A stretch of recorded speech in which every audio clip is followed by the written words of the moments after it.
welcome back to the channel. Today is a beautifully chaotic day in the soap world, and we are absolutely ready to dive into the madness.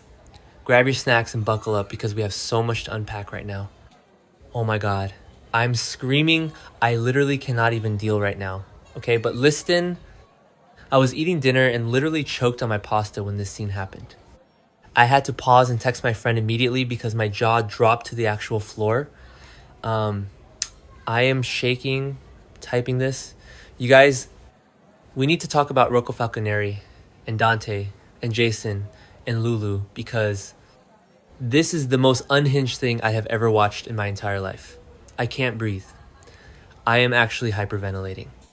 So we all knew Rocco's been carrying this massive, unbearable secret, right? Like, the kid has been walking around looking like he's carrying the weight of the entire universe on his shoulders. He shot Ross Cullum. He literally shot the WSB director in the back to save Britt Westbourne and Jason Morgan, which is insane, by the way, a teenager doing that. But he did it.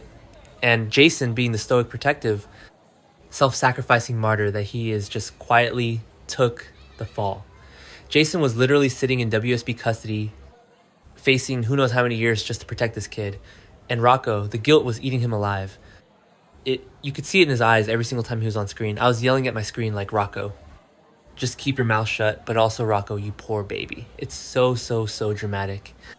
Oh wait, before that happened actually, I forgot to mention earlier, but Rocco had that absolute breakdown in the General Hospital chapel with Britt. Remember that?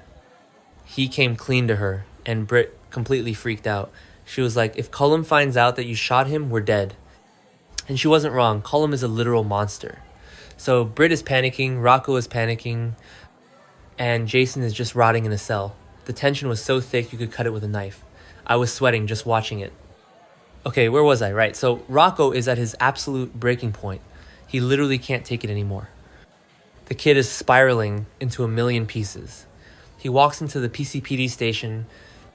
The lighting in that set always looks so blue and cold, you know? Like it just screams bad news. And there's Dante, good old detective Dante Falconeri, just doing his job, completely oblivious to the fact that his own son is the one who put Cullum in the hospital. Rocco just walks up to him, looking so small and terrified, and in this moment of pure unadulterated distress, he just breaks. He completely shatters. He tells Dante everything. He confesses that he was the one who pulled the trigger. He shot Ross Cullum to save Britt and Jason. I'm dead. I actually died.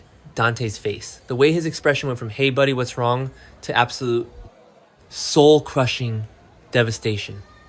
Give this man an Emmy right now. I swear to God. Dante is standing there processing the fact that his teenage son is a shooter. A shooter. And not just any shooter, but he shot a high-ranking WSB official. I was literally on the edge of my seat. My heart was pounding so fast. I thought I was going to pass out. Dante is a cop. He is the ultimate Boy Scout. He plays by the rules. And now his own flesh and blood is confessing to a massive crime right in the middle of the precinct. And then, oh my God, the audacity, the absolute sheer tragedy of it all. Dante, with tears literally pooling in his eyes, realizes what he has to do. He is an officer of the law. He pulls out his handcuffs for his own son. I was screaming at the TV, why would he do that, Dante? Stop, just cover it up. You're a Corinthos, act like it, but no. Dante is Dante. He reads Rocco his rights. He physically turns his son around and puts the cuffs on him. The clink of the metal was so loud, it was echoing in my living room. I am crying just thinking about it. How do you look at your own child, the boy you raised, the boy you love more than anything, and read him his Miranda rights? I actually cannot fathom the psychological torture Dante must be going through. He is breaking his own heart to uphold the law. It's sick. It's actually sick. I was screaming corruption is okay sometimes, Dante, but he didn't listen to me.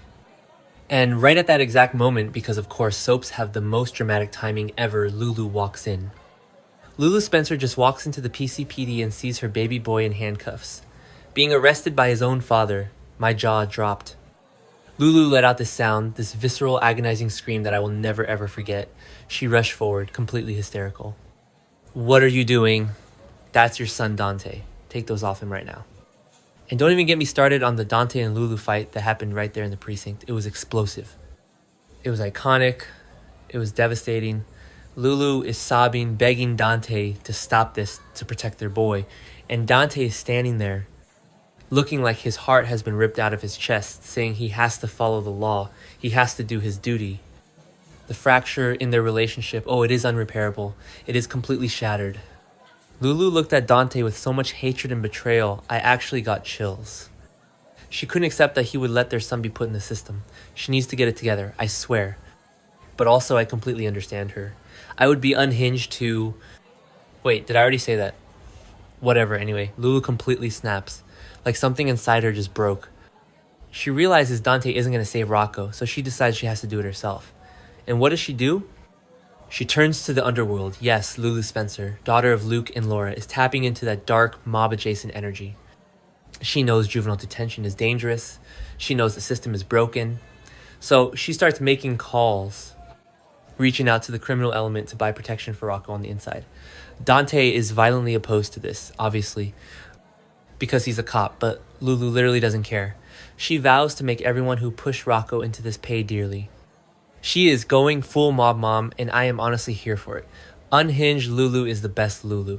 We have to remember her DNA. She's a Spencer. The moment she saw those cuffs, the law ceased to exist for her. The police became the enemy. Even Dante became the enemy. Meanwhile, let's talk about Jason Morgan. Because of Rocco's confession, Jason is immediately cleared. The WSB has to let him go. The doors open and Jason walks out a free man. But is he happy? No. Jason is devastated. He is carrying so much guilt. He realizes that his freedom was bought with the future of a child. Rocco gave up his life as innocence to save Jason. And Jason, who has spent his entire life protecting people, especially kids, can't handle it. The guilt is suffocating him. He can't stay in Port Charles. The memories, the burden, the fact that a kid is in juvie because of him, it's literally too much for his brain to process. So, Jason decides he needs to leave. He packs up and heads to Los Angeles. LA, I know, right? He's hoping to find some peace, to clear his head, to escape the madness of Port Charles. I was like, Jason, you can't just run away. But honestly, the man has been through hell and back, so I get it. He gets to LA hoping to start fresh, build a quiet life. Maybe ride his motorcycle on the coast and just breathe for a second. Picture Jason Morgan in a black leather jacket in sunny California. It's iconic but also so sad. He's trying to find peace, trying to forget the blood on his hands. But you actually can't outrun your karma, because this is General Hospital, so obviously peace is not an option. Ross Cullum, who is recovering from being shot, finds out that Rocco is the one who pulled the trigger. And Cullum is furious. He's not just going to let the law handle it. He wants revenge. He starts using his WSB connections and his dark web resources to target Rocco inside the juvenile detention center. Cullum is plotting to have Rocco taken out or tortured in juvie. Not okay. Absolutely not okay. I am so mad at Cullum. I want to jump through the screen and fight him myself. Going after a kid in juvie, that is a new low. Juvie is terrifying. Rocco is a soft kid. He's not built for the inside. And Cullum is using his power to put a hit out on a minor. I am disgusted. I am so repulsed. Somehow Jason finds out about this from LA. Jason realizes that Rocco is in grave danger. He can't just sit in California while the kid who saved his life is being hunted by a corrupt WSB director. So Jason starts a secret remote campaign to protect Rocco. He's orchestrating moves from LA, pulling strings, hiring protection, countering Cullum's attacks. It's like a high-stakes game of chess, but with a teenager's life on the line. Jason goes into full stone cold mode. He might be physically in California, but his mind is in that juvie facility. He's hacking. He's calling in favors. He's probably paying off guards from 3,000 miles away. It's giving very much action movie energy, and I am obsessed. But wait, there's more, because Jason can never just have one problem at a time. While he's in LA, trying to run this secret protection ring for Rocco, the ghosts of his own past start catching up with him. LA isn't just a random city. Jason has history everywhere. Old enemies, past mistakes. People from his days as a hitman, they start creeping out of the woodwork. These ghosts are threatening to destroy the new life he's trying to build, and they are complicating his mission to save Rocco. It's literally a two-front war for Jason Morgan right now. He is fighting Cullum's assassins in Port Charles remotely while physically fighting his own past demons in the streets of Los Angeles. Okay, let me just take a breath. I am typing so fast my fingers actually hurt. But seriously, think about the parallels here. Dante arresting his own son, Jason fleeing to LA, and Lulu. I am so obsessed with this dark era for Lulu. She has always been the good girl, the journalist, the responsible one. But you push a mother too far, you put her cub in a cage. She is going to rip your throat out. I'm calling it now. This is going to end badly for Dante. Mark my words. Lulu is going to divorce him in her heart, if not on paper. She will never forgive him for putting those cuffs on Rocco. And what about Britt? Britt has to be losing her mind right now. She knows Rocco did it to save her.